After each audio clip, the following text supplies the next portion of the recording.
I rap and I'm real. I'm one of the few here. In My Lifetime was the first song that really connected all the dots for me. It featured a distinctive flow, but subtly. It wasn't a song about flow, it was a song about the life. It wasn't a brand new subject. A million other rappers had already talked about selling drugs, but I knew niggas knew the difference. I know the phrase keeping it real has been killed to the point where it doesn't even mean anything anymore in rap, but to me it's essential. The realness comes from how an MC shapes whatever their experience is into a rhyme. It's in the logic the lyrics follow, the emotional truth that supports it, the human motivations the MC fills in, and the commitment to getting even the smallest details right. That's probably true for all the stories, whether they're in books or movies or songs. When I first watched Minister Society, I had no idea whether or not the Hughes brothers had lived the life they described, or to be honest, if anyone did. But when I saw the opening scene, I immediately believed the story was real. It was because of the details, the way the smoke filled that red lit room, the little pistol Homeboy's dad whipped out, Marvin Gaye's soul spinning on the turntable, the look on the kid's face when his pop started blazing. You can't fake that kind of emotional truth. You might say, well, it was a fictional story, and those weren't real people. They were actors. But the film was executed in a way that made it real. Everybody, the writers, the actors, the set designers, tapped into something true. Big's records were like that. They could be about the most outrageous things: hijacking a subway, pulling off an armed heist, robbing one of the New York Knicks.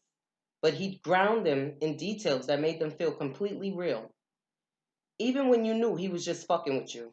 Like he begins his song Warning with completely humble, relatable details. Now I'm yawning, wipe the coal out my eye. So that from the beginning you trust him. But then he builds it, takes you along step by step, till you don't even realize when you've left reality and entered a ferocious fantasy of threats and revenge. C4 to your door, no beef no more, nigga. And even there, he doesn't just say, I'll blow up your house. He specifies the explosive by its technical name. He gets the details right. The homies, the homie ones and the fantastical ones, and gets the emotions right too, which is that familiar feeling of, I can't believe this shit, but I really wish a nigga would.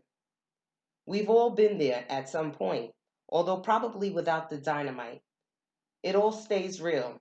Whether he's kind of shaking his head in sad disbelief in the chorus, damn niggas want to stick me for my papers, or on some next level violent braggadocio.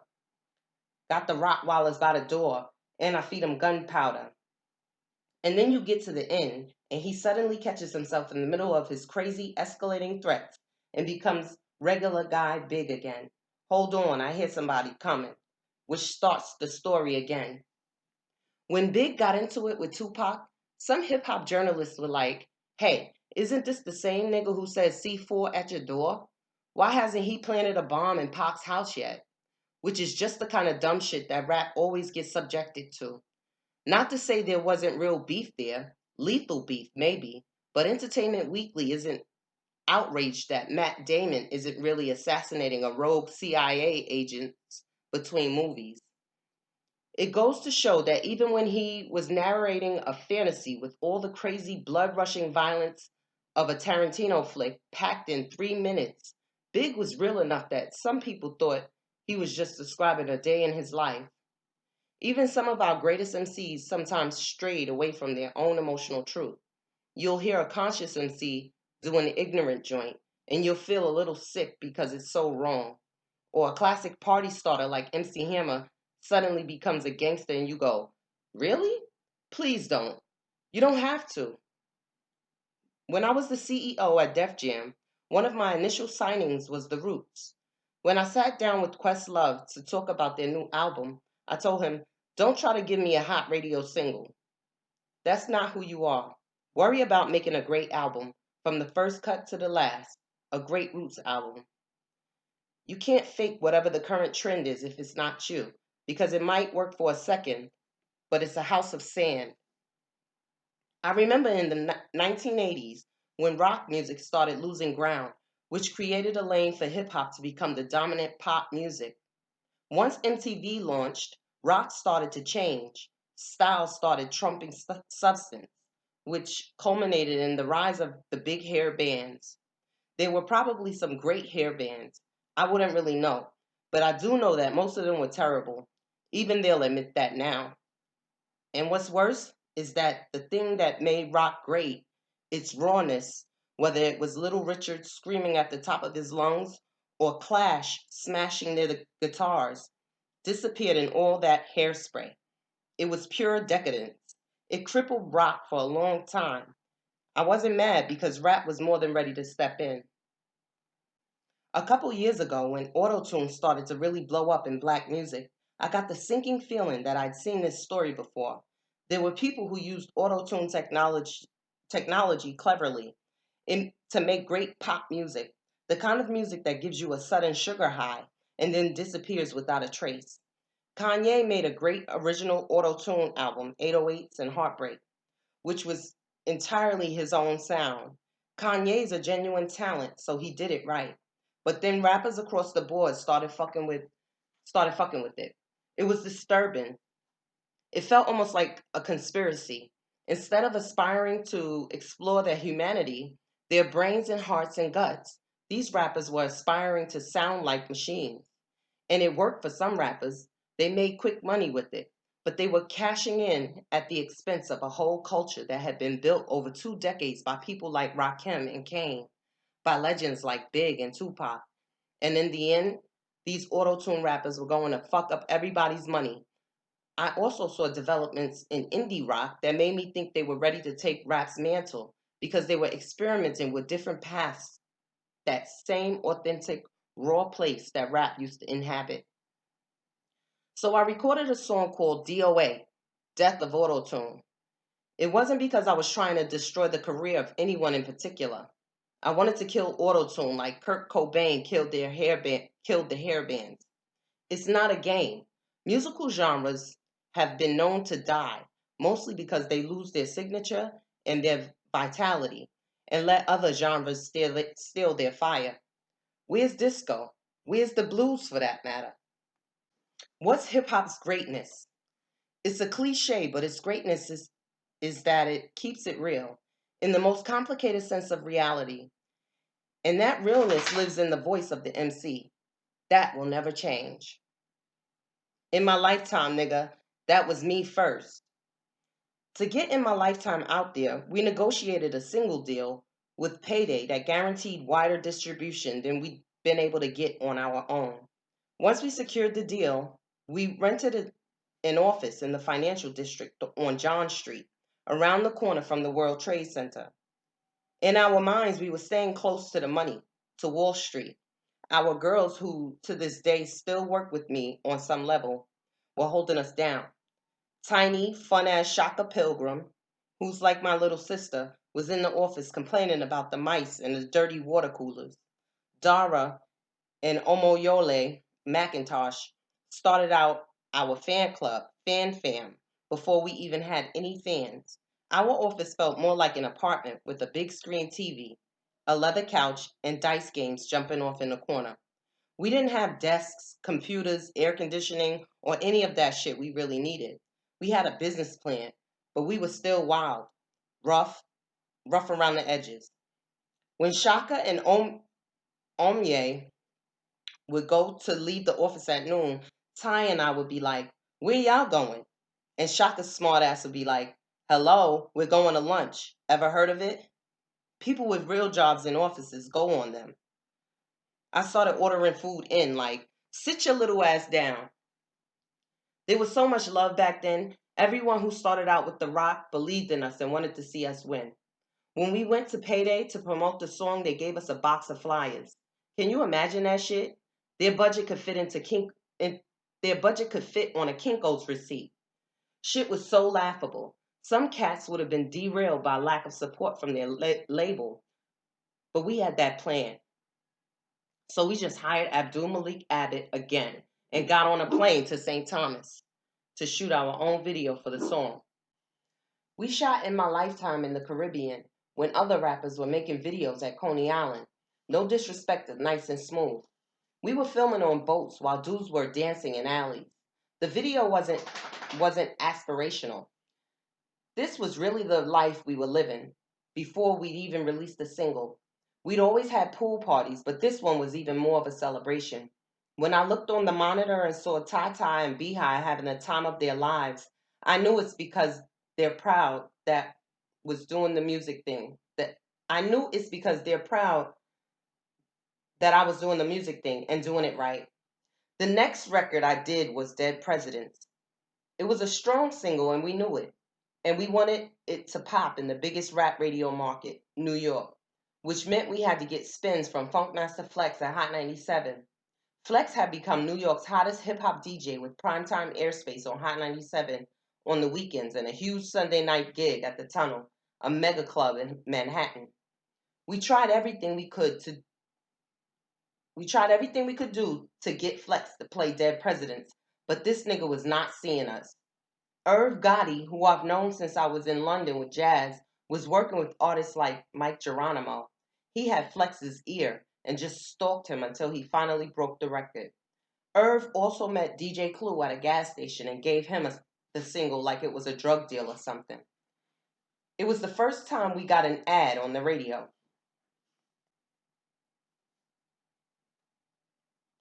That was a major. Irv also gave us a great piece of advice. He told us Dead Presidents was a great record, but too hard for a hit. He said the record on the flip side, Ain't No Nigga, was the one that was going to get played in the clubs and on radio. He was right. Still, on the strength of the heat from Dead Presidents, Dame and I were in a position to finally negotiate a distribution deal that could support a national album release, which we did with Priority, an indie label. We had a small window of opportunity from the time Flex started playing it in the beginning of 1996. I figured I had until that summer to complete an entire album, about 3 to 4 months from studio to packaged product with a marketing plan, and then we would be in a position to launch the label proper. We locked out D&D Studios and I would be in the lab by noon, going from one room to another working with producers. I was lucky to work with some remarkable producers from my first album. Clark and Ski from Original Flavor did a lot of the work. Ron G, Harlem's mixtape king, had switched his format from cassette to CD, and he named his first CD release of the year Dead Presidents.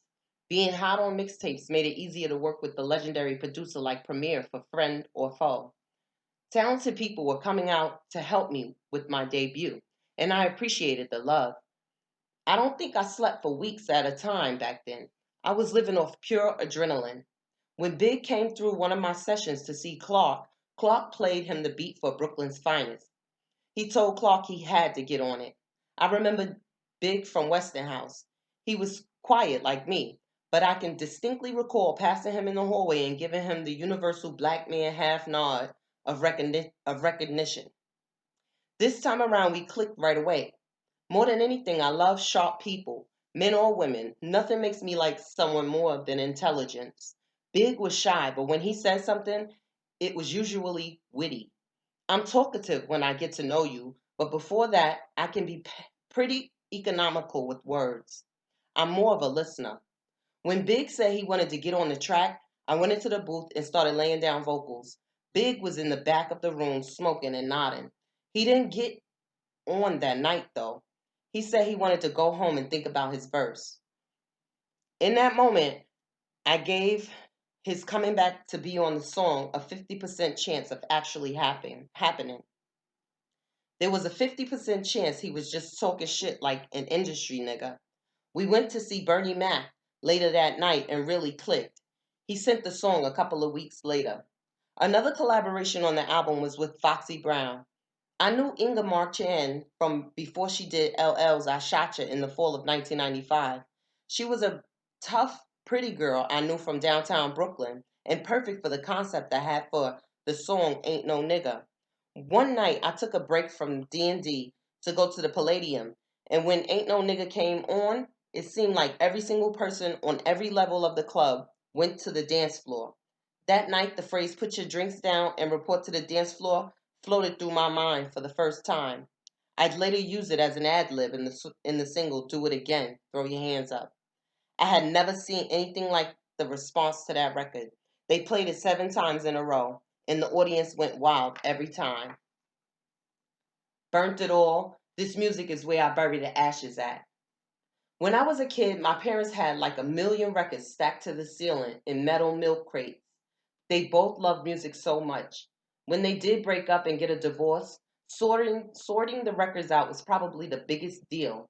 I remember Walking in Rhythm by Blackbirds, Love's Theme by the Love Unlimited Orchestra, Dancing Machine by the Jackson 5, Tell Me Something Good by Rufus, The Hustle by Van McCord and the Soul City Symphony, Slippery When Wet by the Commodores, Pick Up the Pieces by Average White Band, It Only Takes a Minute by Tavares, TSOP, The Sound of Philadelphia by MFSB, Mother, Father, Sister, Brother, the Superfly soundtrack by Curtis Mayfield, James Brown, Billy Paul, Honeycomb, Candy Staton, Rose Royce, the Staples Singers, the Sylvesters, the OJs, Blue Magic, Main Ingredient, the Emotions, Cheek, Heatwave, A Taste of Honey, Slave, Evelyn Champagne King, Con Funk Shun.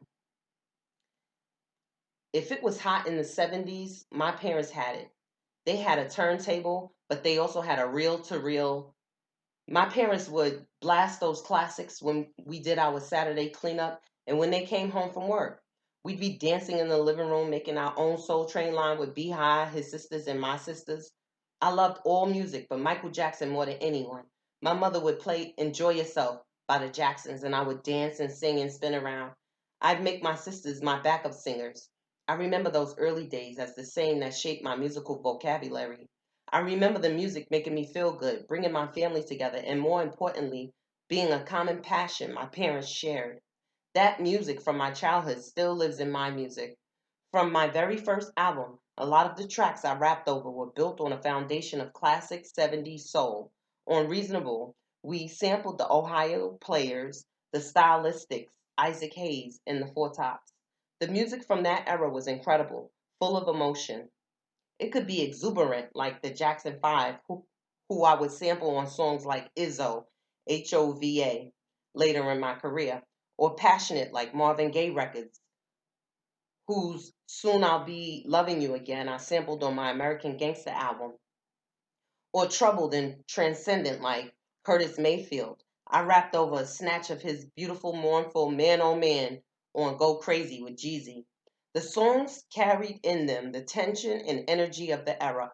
The 70s were a strange time, especially in Black America. The music was beautiful in part because it was keeping a kind of torch lit in a dark time. I feel like we rappers, DJs, producers were able to smuggle some of the magic of that dying civilization out in our music and use it to build a new world. We were kids without fathers, so we found our fathers on wax and on the streets and in history. And in a way, that was a gift. We got to pick and choose the ancestors who would inspire the world we were going to make for ourselves. That was part of the ethos of that time and place, and it got built into the culture we created. Rap took the remnants of a dying society and created something new. Our fathers were gone, usually because they just bounced, but we took their old records and used them to build something fresh. I remember that when I was a kid in the 80s, every song I heard had some kind of innovation, from Run DMC to LL to Slick Rick to Rakim to BDP to PE to Tribe. Everything was fresh, even though it was all built on ruins, dusted off soul and jazz samples, vocal samples from old Malcolm X speeches, and dissonant noise of urban life that genius producers like Bomb Squad turned into music. It wasn't just another youth culture, it was something new and transcendent, the kind of art that changes the paths of people's lives.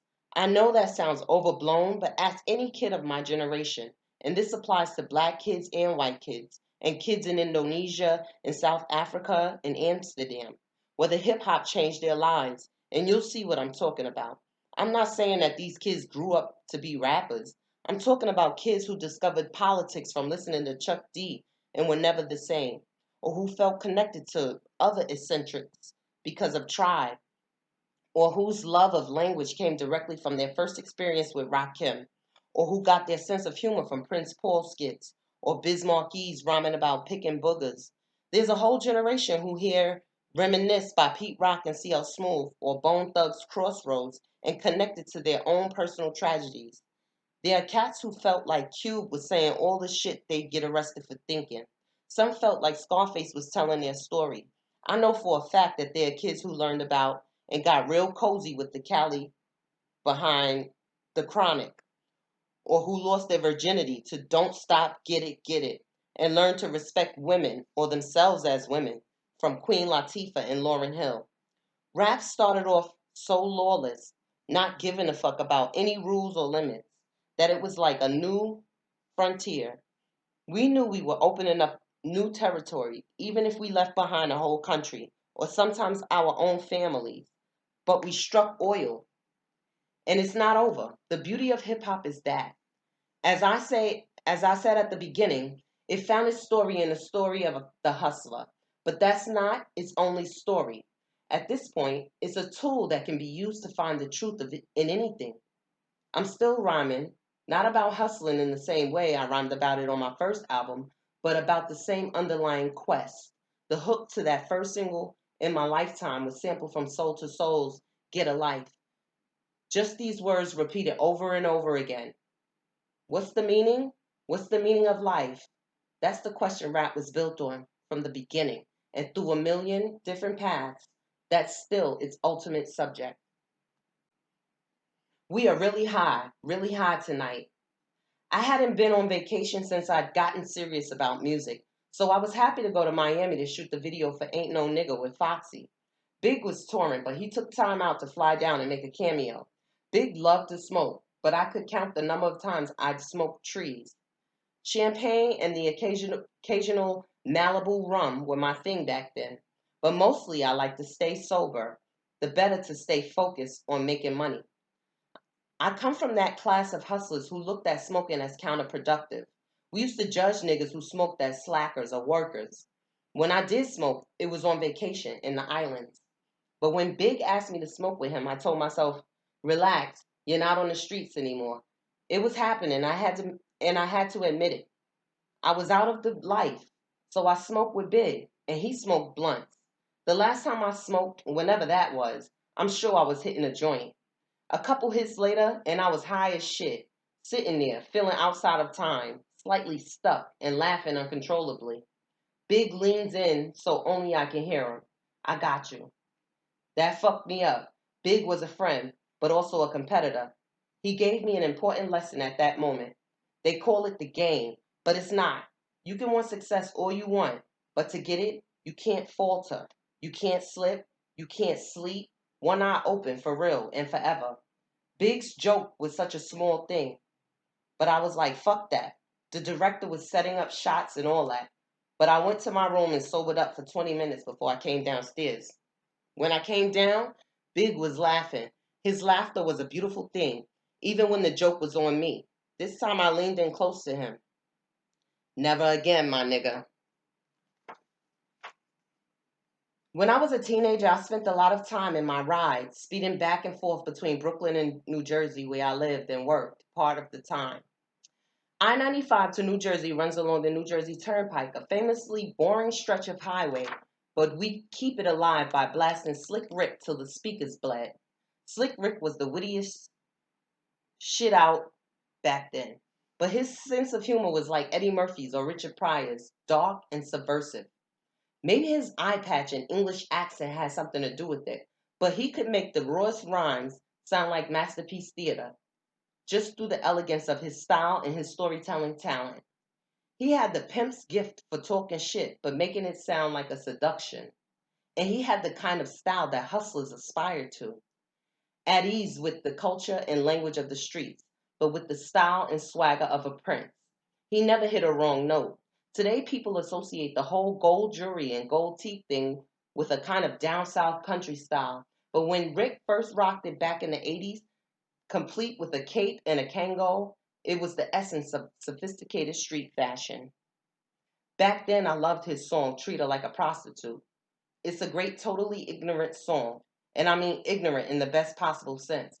But Slick Rick also wrote some of the first rap songs that were genuinely sad, which sounds like a strange thing to say about Slick Rick. His songs were always energetic and hilarious, but could also feel bluesy or even haunted, like his classic Mona Lisa, which is a conversation between the rapper and a young girl he meets at a pizza shop. The two characters flirt with each other through clever disses. She said, Great Scott, are you a thief? Seems like you have a mouth full of gold teeth. But then Slick Rick's boy comes along, calls her a snake, and drags him away. The song ends with the narrator's wistful memory of the girl singing the chorus of Walk On By as he leaves. As the voice trails off, the beat goes on for a few bars. It forces you to sit with that sadness for a few seconds longer than you're comfortable. Slick Rick was too much of an artist to come out with straight up tearjerkers, but like all great comics, he knew how to hide deeper emotions between the punchlines. Emotions like regret and loss, the kind of feelings that could make you pause even while you were speeding down the New Jersey Turnpike on the way to your hustling spot. And he never lost his cool, never got weepy and sentimental. The emotion was real, but not a big production. He kept it clean and honest and respected his listeners enough not to manipulate them. In another of his classic songs, A Children's Story, he tells a bedtime story to his nieces and nephews, a comic fable about a kid who becomes a thief. The song is kind of a slapstick caper, but then it takes a sudden turn. This ain't funny, so don't you dare laugh. Just another case about the wrong path. Then the final word in the song changes the tone again. Good night, Uncle Ricky chirps. Is it a joke? Maybe, but those previous lines stick with you, and the laughter dies in your throat. Not only money, but all the emotions going through us. Slick Rick taught me that not only can rap be emotionally expressive, but it can even express those feelings that you can't really name, which was important for me, and for lots of kids like me, who couldn't always find the language to make sense of our feelings. As an instrument for expressing emotion, rap is as good as the writer. If you're willing to put something into a song, the song can usually hold it. Scarface is one of my favorite rappers and maybe the first truly great lyricist to come out of the South. He's known as a rapper's rapper, and it's true. He gets respect across the board, and his influence is enormous. His music is an extended autobiography, and his ability to weave complicated emotions into his songs is uncanny. But where Slick Rick specialized in crisp rhyming that creates spaces where the listener can fill in emotions, Scarface's voice itself always seems filled to the top with feeling. Slick Rick keeps a certain distance from the listener. His songs are playful and witty, but Scarface always feels like he's rapping right in your ear, like the guy on the next bar stool, unburdening himself of a story that keeps him up nights, or a nightmare that came back to him all day. The power of his stories comes in part from his willingness to pull the covers off of taboos, to get into the shit that people pretend isn't really happening. Whether he's rhyming about street life or about being in a mental institution, his most famous verse on the Ghetto Boy's Mind Playing Tricks on Me is a great example. He starts the song in the middle of a nightmare. At night, I can't sleep. I toss and turn, candlesticks in the dark, visions of bodies being burned. As the song progresses, you realize he's writing about an all consuming paranoia, the kind that comes from a guilty conscience or even from a kind of raw self hatred. In the song, he's being stalked by someone who wears a black hat like I own, a black suit, and a cane like my own. Lines that are both beautifully structured, and cinematic. Even though the two are probably opposites in a lot of ways, Slick Rick and Scarface share that ability to get under your skin by dredging up the kinds of emotions that young men don't normally talk about with each other: regret, longing, fear, and even self reproach. It's always been my ambition to do the same because you don't spend every moment of every day as a fucking killing machine. That's the stereotype of young black men, of course. And sometimes we play along with it, but it's not true, even when we wish it was.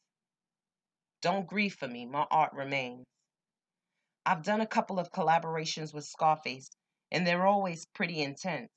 The first one was on the Dynasty album, a song with me and Beanie Siegel called This Can't Be Life. The track we were rapping over was an early Kanye production driven by a sample from Miss You by Harold Melvin and the Blue Notes with big strings. Strings always put me into a pretty deep place in terms of the feelings and ideas they bring up. On my verse, I went into some dark personal storytelling about a time in my life when I felt truly confused and lost. Between worlds, the voice in my head screaming at me to leave the street shit alone, while outside I watched Big and Nas blowing up. On top of that, I've got heartbreaking personal issues dogging me. It was a verse about fear of failure, which is something that everyone goes through, but no one, particularly where I'm from, wants to really talk about. But it's a song that a lot of people connect to. The thought that this can't be life is one that all of us have felt at some point or another. When bad decisions and bad luck and bad situations feel like too much to hear. Those times when we think that this can't be my story. But facing up to that kind of feeling can be a powerful motivation to change. It was for me. On the day we were supposed to be recording Scarface's verse, we were all just sort of sprawled out, bullshitting in the front room of Baseline Studios, which was the home studio for Rockefeller Records. We had a pool table and some couches, and we were just shooting, joking around with my engineer, Guru, and getting ready to go into the booth. Then Scarface's phone rang, and as soon as he picked it up, the look on his face changed. He kept saying the same thing over and over again. Nah, nah, man. Then he was quiet for a while. When he hung up, he told us what happened. His homeboy had called to tell him that a friend of theirs had just lost one of his kids in a fire. We're all just sitting there like, fuck. Then Scarface was back on the phone to his own wife to tell her the news and to check on how his own kids were doing. When he got off the phone, I told him, yo, we'll get the verse another time. He shook his head. Nah, Jig, nah, I'll do it now. He went off on his own for a while to compose his verse. When he came into the booth to record, he laid down the verse that's on the album in one take. His first lines were, now as I walk into the studio to do this song with Jig, I got a phone call from one of my niggas. Scarface turned that moment of pain instantly into a great piece of writing, which he followed with a powerful vocal performance. It was incredible to watch. But really, what he did was just compress the normal act of hip hop songwriting into a matter of minutes. The raw material of life got mixed into that song, for real. In this case, the sudden sadness of life. But the great hip hop writers don't really discriminate. They take whatever's at hand and churn it into their own work. Whatever feeling demands a release at a given moment finds its way out in the songs. The music is as deep and varied as life.